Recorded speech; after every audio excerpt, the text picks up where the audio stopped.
Google. I'm welcoming to the program today James Damore, who's a former senior software engineer at Google. They've seen you mostly do interviews with, I guess, what would fall under the umbrella of right-wing media. But as far as I understand, that's not because that's what you've been seeking out, right? Right. I've really been giving interviews to most of the people that have asked. And That's interesting. So one of the things you're saying is it's possible that the left has not been interested in interviewing you.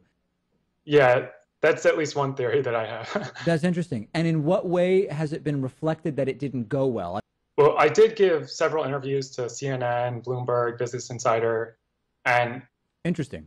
What would you say is sort of like the primary thesis of your document about Google's diversity policy?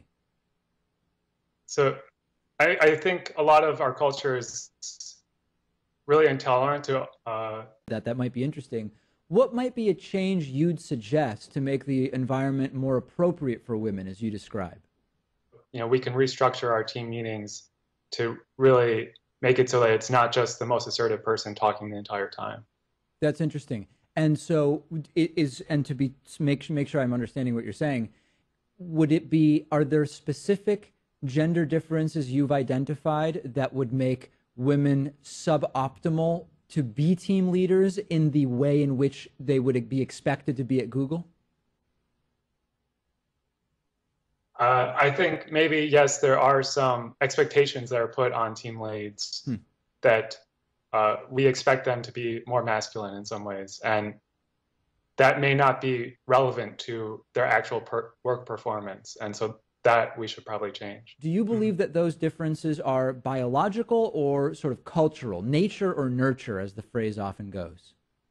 Yeah, I think there's a combination of both, and they combine, and it's really hard to disentangle one from the other. But the more prosperous countries seem to allow men and women to act how they normally would, or talk about that. What do you mean normally would? What would be the baseline for normality in terms of gender behavior in your mind?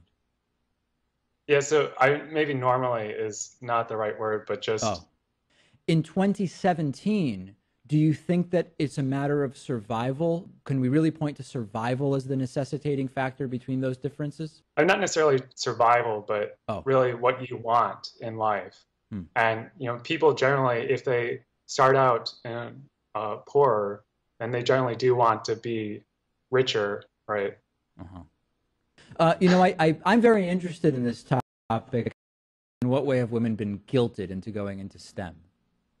Yeah, so I hear multiple anecdotes of people that went into STEM or coding simply to show that women can do it. And then they end up dropping out later because they didn't go into it because they were passionate about it. They were just into it because they were pushed into it. Yeah, I mean, I guess, I think what you've written is very, very interesting because I'm very interested in this topic. That's interesting. So, all right, well, I pledge to look into that in more detail because I'm super interested. If that's going on, I want to know about it and I want to explore it more. Yeah, whatever, dude.